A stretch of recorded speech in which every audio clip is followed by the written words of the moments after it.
Hello, आप सबका मेरे चैनल स्पीडिंग ला ज्ञान में स्वागत और अभिनंदन है। मैं आज आपको सीआरपीसी की एक इम्पॉर्टेंट प्रॉब्लम जो कि यूपी एपीओ 1996 में पूछी गई थी पूछ रही। अगर आपको इसका उत्तर पता है तो इनबॉक्स में जाकर टाइप करिए और नहीं पता है तो मेरे पूरी वीडियो वॉच कर लीजिए। क्या कह रहा है? मजिस्ट्रेट क्या कर सकता है? क्या कह रहा है कि जब मजिस्ट्रेट किसी अभियोजन में गवाह जो है जानबूझकर झूठ साक्ष्य दे रहा है तो मजिस्ट्रेट क्या कर सकता है। क्या कह रहा है कि जब मजिस्ट्रेट के किसी अभियोजन में गवाह जानबूझकर झूठ साक्ष्य दे रहा है तो मजिस्ट्रेट क्या कर सकता है, इसके बारे में पूछा गया है। ठीक है, आइए देखिए प्रॉब्लम का सॉल्यूशन। क्या कह रहा है? प्रस्तुत समस्या सीआरपीसी की जो धारा 344 है उससे संबंधित है।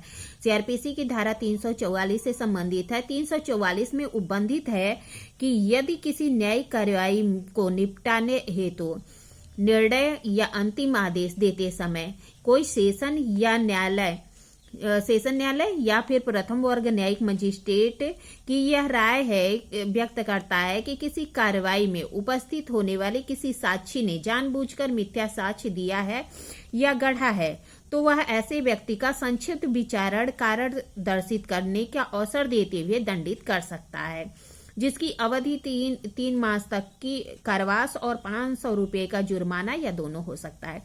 मतलब क्या कह रहा है? 344 में उल्लिखित है कि जब किसी न्यायिक कार्यवाही को निपटाते समय निर्णय या अंतिम आदेश देते समय सेशन कोर्ट या फिर प्रथम वर्ग न्यायिक मजिस्ट्रेट यह राय व्यक्त करता है कि कार्यवाही में उपस्थित कोई साक्षी जानबूझकर मिथ्या साक्ष्य दे रहा है या मिथ्या साक्ष्य गढ़ रहा है तो ऐसे व्यक्ति की संक्षिप्त कार्यवाही करते समय कारण दर्शित करके संक्षिप्त कार्यवाही करेगा और ऐसे व्यक्ति को दंडित करेगा। दंड कितना होगा? तो 3 मास का कारावास होगा, 500 रुपये जुर्माना या दोनों से दंडित किया जाएगा।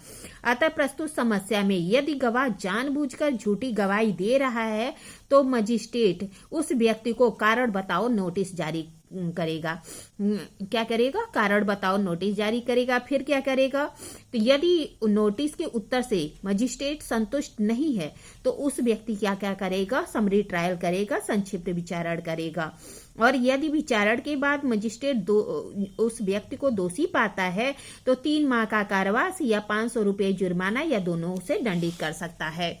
मजिस्ट्रेट परीक्षण के दौरान यह पाता है कि अभियुक्त पागल व्यक्ति है, अपना बचाव करने में अयोग्य है तो क्या करेगा? तो कह रहा है कि जो सीआरपीसी की धारा 329 है 329 उसमें उल्लिखित है कि जब मजिस्ट्रेट परीक्षण के दौरान पाता है कि अभियुक्त व्यक्ति पागल है, परिणाम स्वरूप वह अपनी प्रतिरक्षा करने में असमर्थ है तो वह क्या करेगा? सर्वप्रथम ऐसी चित्त विकृति या असमर्थता के तथ्य का विचारण करेगा।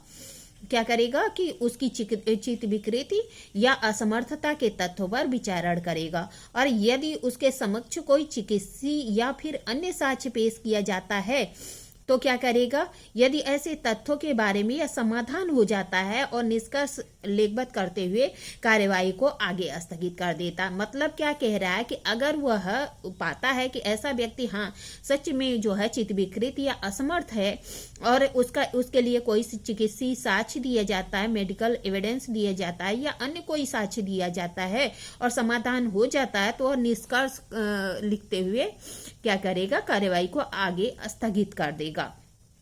फिर धारा 331 में उल्लिखित है कि यदि वह व्यक्ति बाद में जो है चित्त विकृत न रह जाता है तो मजिस्ट्रेट क्या करेगा? कार्यवाही फिर से चालू कर देगा।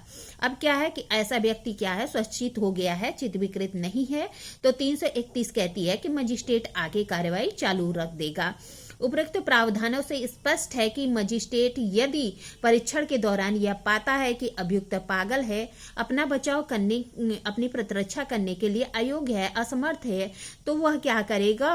उस मामले में यह समाधान हो जाता है तो निष्कर्ष कारणों में लेखबद्ध करेगा और ऐसे व्यक्ति की जो कार्यवाही चल रही है उसके विरुद्ध उसको स्थगित कर देगा, उसको पोस्टपोन कर देगा जब तक कि ऐसा व्यक्ति स्वच्छित नहीं हो जाता।